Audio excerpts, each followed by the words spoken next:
Sumainyo ang Panginoon. At sumaiyo rin. Ang mabuting balita ng Panginoon ayon kay San Juan. Papuri sa iyo, Panginoon.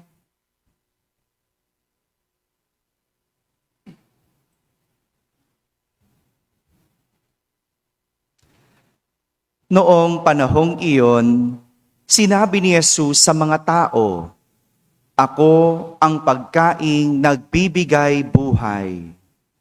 Ang lumalapit sa akin ay hindi na magugutom, at ang nananalig sa akin ay hindi na mauuhaw kailanman. Ngunit sinabi ko na sa inyo, nakita na ninyo ako, gayunmay hindi kayo nanalig sa akin. Lalapit sa akin ang lahat ng ibinibigay sa akin ng Ama, at hindi ko itataboy ang sinumang lumalapit sa akin, sapagkat ako'y bumaba mula sa langit, hindi upang gawin ang kalooban ko, kundi ang kalooban ng nagsugo sa akin. At ito ang kanyang kalooban. Huwag kong pabayaang mawala kahit isa sa mga ibinigay niya sa akin, kundi muling buhayin sila sa huling araw. Sapagkat ito ang kalooban ng aking Ama. Ang lahat ng makakita at manalig sa anak ay magkaroon ng buhay na walang hanggan, at sila'y muli kong bubuhayin sa huling araw." Mga kapatid, ang mabuting balita ng Panginoon. Pinupuri ka namin, Panginoong Hesukristo. Umupo ang lahat at makinig sa homilya. Magandang umaga po sa inyong lahat. Magandang umaga sa mga nasa barangay, sa mga nasa tahanan, at sa mga nagsisimba via online. Isang magandang araw po sa inyong lahat. Muli na naman nating narinig mula kay Jesus ang mga salitang, "Ako ang pagkaing nagbibigay buhay." Pagkaing nagbibigay buhay. Sabihin nga po ninyo. Una nating narinig yan kahapon. Kahapon, sinabi ito ni Jesus at inulit niya muli ito ngayon. Pero dismayado si Jesus. Dahil ayon sa kanya, nakita na ninyo ako. Gayunmay, hindi kayo nanalig sa akin. Dismayado si Jesus kasi nakita na nila siya pero hindi pa rin sila nanalig kay Jesus. Para sa isang walang paniniwala, kahit anong sabihin mo o kahit anong ipakita mo, mahirap itong papaniwalain. Sadyang mahirap papaniwalain ang taong ayaw maniwala. Ito marahil ang dahilan kaya paulit-ulit si Jesus na nagsasabing siya ang pagkaing nagbibigay buhay. Hindi lang para sila ay maniwala, kundi para ipahayag sa mga tao ang plano ng Diyos. Ayun, ganun pala. Kaya pala paulit-ulit si Jesus. Hindi dahil para papaniwalain ang mga tao, kundi dahil yon ay plano ng Diyos. Parte kasi sa plano ng Diyos ang ipahayag ni Jesus sa lahat na siya ay bumaba mula sa langit. Sabi nga niya, hindi upang gawin ang aking kalooban, kundi ang kalooban ng nagsugo sa akin. Malinaw. Kahit paulit-ulit si Jesus, plano kasi ng Diyos iyon. Ang ipahayag sa lahat na si Jesus ang magbibigay buhay. Pero malinaw kay Jesus na kahit hindi siya paniwalaan ng mga tao, hindi niya sila itataboy. dahil siya ang tagapagbigay ng buhay na walang hanggan. Ito ang nais ni Jesus, ang iligtas at bigyan ng buhay ang lahat, maniwala man sila o hindi. Maniwala man ang tao o hindi. Parang isang magulang. Meron ba dito mga magulang? Taas nga ang kamay. Yan, mga magulang. Di ba? Ang isang magulang, kahit parang sirang plaka na sila, sa kakaulit sa kanilang mga anak na mag-aral mabuti. Di ba? Oh, mag-aral mabuti, mga anak. Ano pa yung mga parang sirang plaka magulang?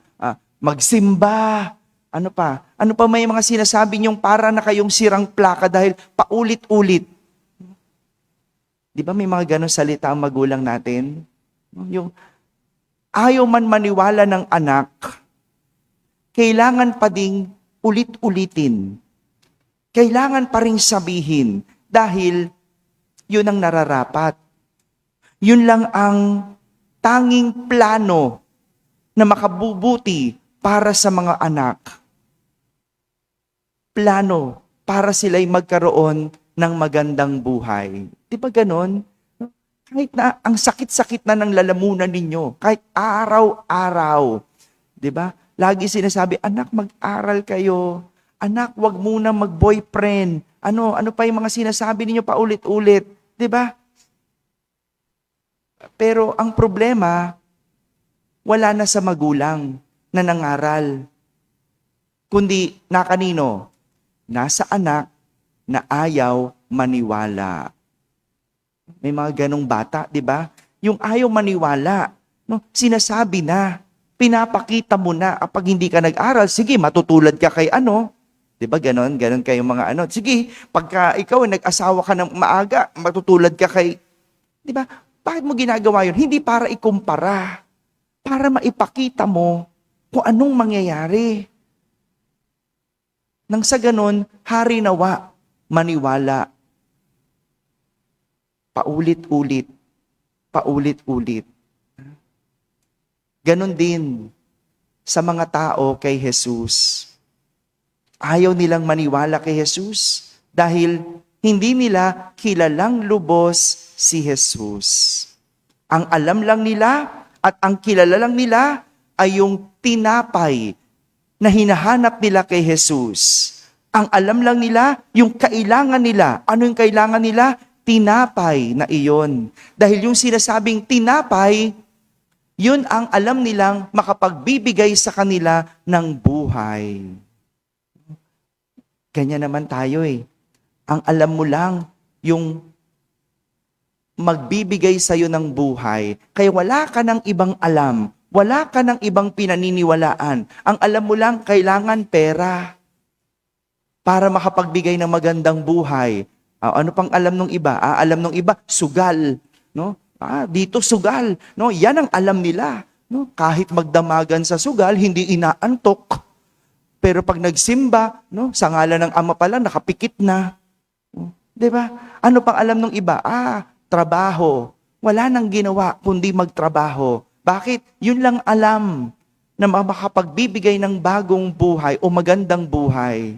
Pero sinasabi ni Jesus, Ako ang pagkaing magbibigay buhay.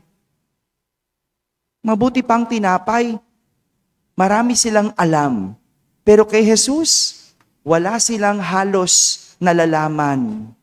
Kaya nga, kahit kinakausap na sila ni Jesus, tinapay pa din ang bukang bibig. Naalala niyo yung tinapay?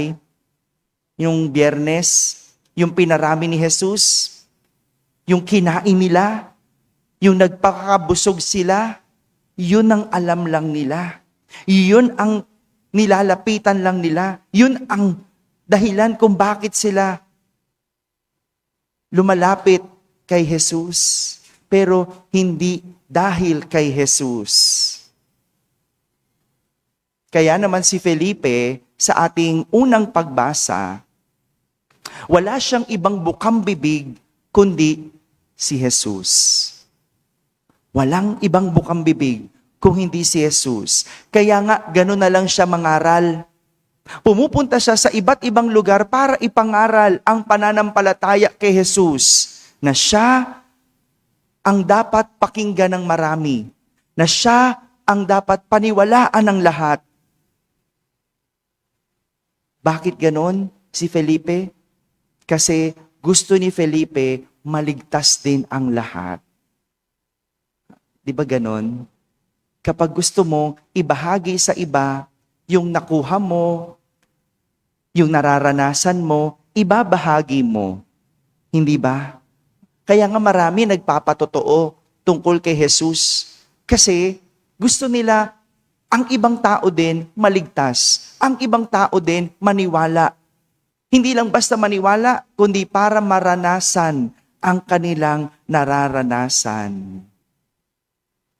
Ito ang mayroon si Felipe. Kilala niya si Jesus. Kilala niya ang magagawa at maibibigay ni Jesus. Kaya naman maraming nagawa si Jesus sa kanyang buhay at nagkaroon siya ng bagong buhay. Ito yung maganda sa paniniwala. Ang tao nagbabago ng buhay. Kapag naniwala sa Diyos, nagbabago ng buhay. Hindi pwedeng naniniwala ka kay Jesus, pero luma ang iyong buhay. Hindi pwedeng naniniwala ka kay Jesus, pero hindi mo bukang bibig si Jesus. Hindi pwede yun. At kabalintunaan yun. No? Dapat, kapag ikaw ay naniniwala kay Jesus, nagbabagong buhay. Paano magbagong buhay? Tatanggapin si Jesus sa iyong buhay.